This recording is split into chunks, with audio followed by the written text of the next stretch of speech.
할렐루야. 말씀으로 하루를 여는 복된 이 새벽에 하나님께서 우리에게 주시는 귀한 말씀은 구약성서 전도서 5장 1절에서 2절까지 되겠습니다. 온라인으로 동참하는 여러분도 다 함께 성경을 펴주시고 같이 말씀 속으로 들어가 보실까요? 너는 하나님의 집에 들어갈 때에 내 발을 삼갈지어다. 가까이하여 말씀을 듣는 것이 우매한 자들이 제물 드리는 것보다 나으니 그들은 악을 행하면서도 깨닫지 못함이니라. 너는 하나님 앞에서 함부로 입을 열지 말라. 급한 마음으로 말을 내지 말라. 하나님은 하늘에 계시고 너는 땅에 있음이니라. 그런즉 마땅히 말을 적게 할 것이라. 아멘. 보통 상식적으로 우리 전도서를 이해할 때는 노년의 솔로몬이 그 인생을 반추하여 돌아보면서 후회하는 내용입니다. 너희는 나처럼 이 후회하는 부족한 삶을 살지 말고 젊어서 창조주 하나님을 기억하고 하나님을 경외하며 살아야 된다 하는 교훈 정도의 책으로 이해하려고 합니다. 그러나 전도서는 그렇지 않습니다. 전도서가 들려주는 메시지는 대단히 이 스펙트럼이 넓고 다양합니다. 그리고 복잡한 깊은 의미를 갖고 있기 때문에 전도서를 깊이 이해하고 또 묵상하는 많은 노력들이 필요한 책이 전도서라고 이야기할 수 있습니다. 전도서는 결코 허무주의적인 책이 아니고 인생에 좋은 것을 보게 하는 안목을 넓혀주고 길러주는 참 좋은 책입니다. 특별히 연말과 새해를 앞두고 이 전도서를 읽고 묵상하는 것은 매우 의미 있고 가치 있는 일이라고 생각합니다. 이 전도자 솔로몬 얼마나 지혜롭습니까? 그 당시에 이 성전은 부흥의 때를 맞고 있었습니다. 수많은 사람들이 성전의 문전성시를 이루고 있었습니다. 줄을 이어서 오르고 있고 희생제물을 갖고 와서 넘치는데 소와 양을 잡고 번제가 하늘에 연기가 가득 차고 향기가 진동했습니다. 그리고 엄청난 성가대와 오케스트라가 찬양으로 울려 퍼지는 정말 맘모스 대형교회예요. 근데 이렇게 감흥에 빠져서 이 영적으로 충만한 것 같고, 그런데 이 사람들이 성전을 빠져나가는 순간 예배를 잊어버리고 하나님도 잊어버리고 경건도 잊어버리고 전에 행하던 악을 행하며 세상 사람과 똑같이 살아가고 있다는 것입니다. 그러므로 전도자는 예배와 삶이 이어지는, 그러니까 신앙과 삶의 일치를 우리가 어떻게 추구해야 되느냐, 어떤 태도를 가지고 성전에 들어가야 되느냐, 어떤 자세를 가지고 예배를 드려야 하느냐, 그걸 깨우쳐주고 있는 것이에요. 하나님의 전에 들어왔을 때에는 하나님이 나를 만나주심에 감사하는, 하나님의 임재 속으로 들어가는 거예요. 그리고 성취의 은총을 감격하고, 그리고 나의 기도를 들으신 하나님 앞에 감사하고, 그리고 앉고 서는 곳에 발걸음을 조심해야 하는 것, 진실된 마음과 태도로 하나님 앞에 나아가는 것도 중요하지만 예배를 마치고 난 뒤에 삶으로 드리는 그 예배도 매우 중요하다는 것입니다. 내가 어떻게 일주일을 지냈는지 내 삶을 아시는 주님 앞에 경건하게 자기를 성찰하며 나가는 것입니다. 그리고 하나님을 가까이 하여 말씀을 들을 때 하나님의 음성이 돌려오는 거예요. 여러 메시지가 들려오는 거예요. 하나님 말씀은 귀로 듣는 것이 아닙니다. 눈으로 듣는 것입니다. 눈을 똑바로 뜨고 하나님 말씀을 받을 때에 정작 바른 자세하고 정시 똑바로 쳐다보고 정청 바르게 드려야 돼요.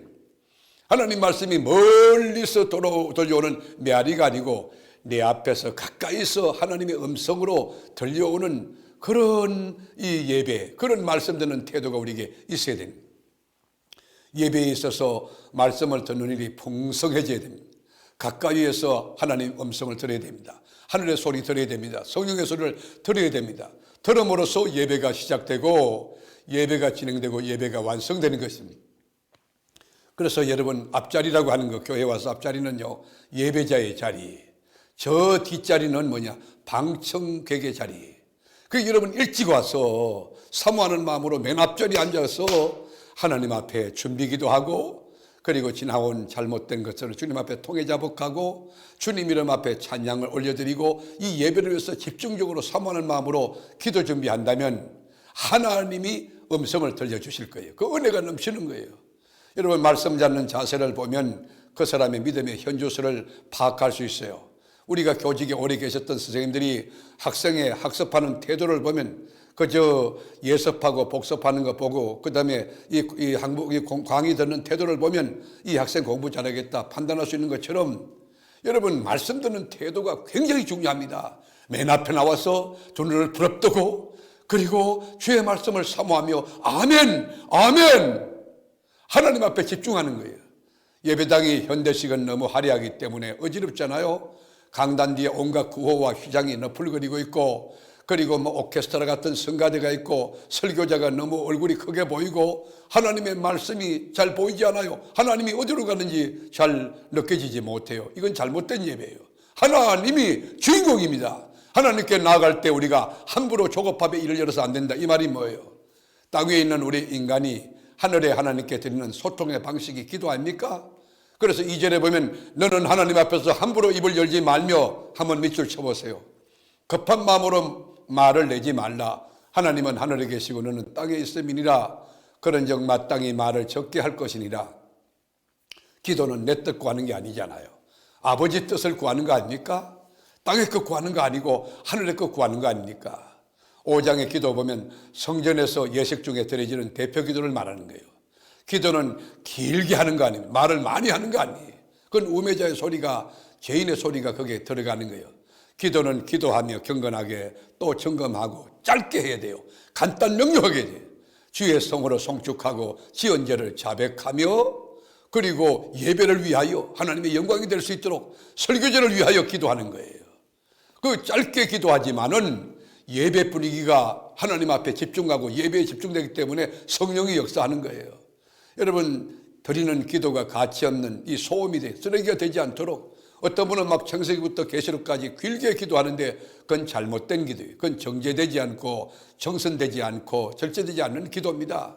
천천히 기도하되 또박또박 세밀하게 그리고 정확하게 정결한 마음으로 정성을 다하여 하나님 앞에서 드리는 것, 신앙 고백적 기도 그리고 정음, 바른 음을 내서 기도하는 것입니다. 말씀으로 하루 여는 복된 새벽 우매자처럼 말을 함부로 입을 함부로 열지 말고 하나님 앞에서 지금 하시는 말씀 10분의 9를 줄여도 괜찮겠습니다.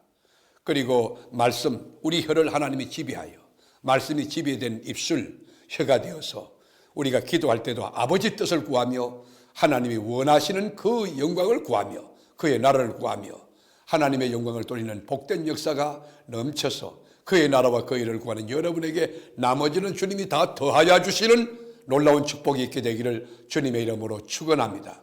기도하겠습니다. 주님, 말을 많이 하여야 하나님이 들으실 줄로 착각하는 우매자가 되지 않게 하시고 한마디 기도에도 주의 뜻을 구하고 주의 나라 구하는 지혜롭고 복된 영적으로 건강한 크리스찬이 되게 하옵소서.